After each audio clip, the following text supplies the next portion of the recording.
Each school day, EVSC has nearly 23,000 students in the care of teachers and administrators, and their safety is our #1 concern. And joining us now is EVSC's Coordinator of Safety and Security, Gerald Summers. Gerald, welcome to Education Matters. It's good to be here. A lot of educating going on right now. That is training correct. of teachers and administrators, school personnel. Tell us what's happening right now in terms of training. Well, what has happened, we received a grant, federal grant from the Department of Education Office of Safe and Drug-Free Schools, and it was a $249,000 grant, and it's a teaching grant.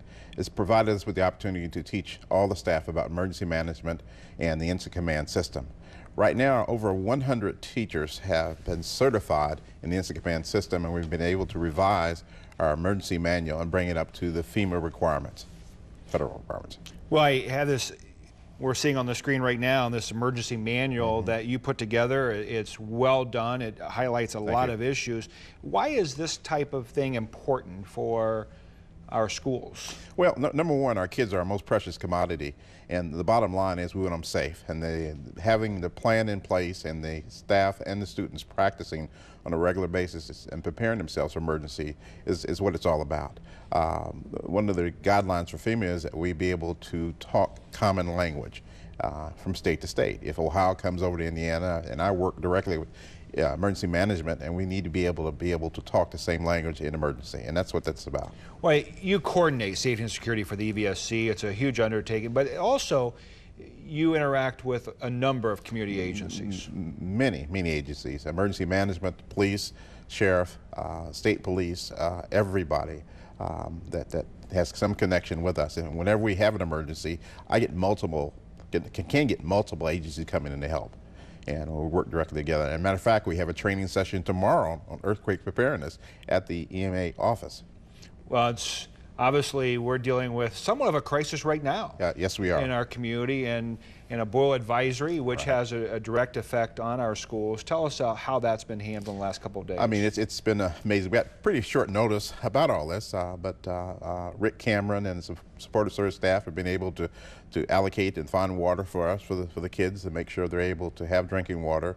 And the food service staff have done an outstanding job of boiling water and making sure they're able to prepare the meals. A lot of people don't understand how much is involved in schools when you talk about 23,000 kids and having to feed them and transport them and make sure they have what they need. And it's been a big undertaking. It's kind of like computers.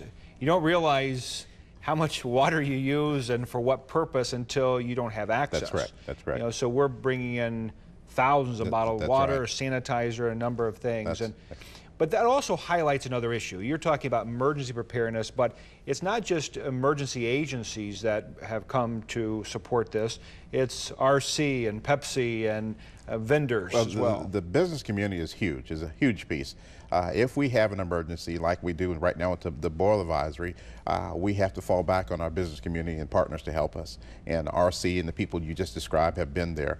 They've guaranteed that we will have water for the kids during this process. And that's a big piece. Change gears for just a moment. I mean, along the lines of safety and security, Michael Dorn, which has partnered with us, and he's a world-renowned expert on school safety, has submitted several recommendations to us. How is that going?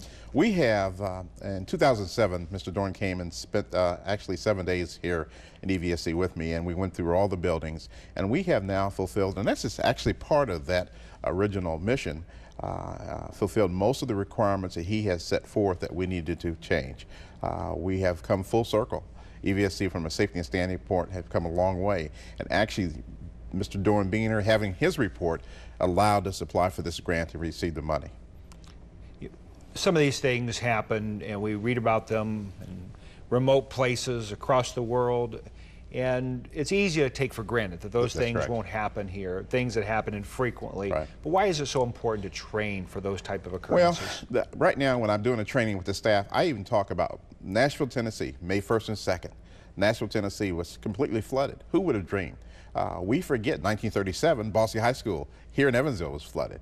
And I talk about that it can happen. We're a river town. Right now we're surrounded by water. And that's the reason we have to practice. We have had earthquakes in our community.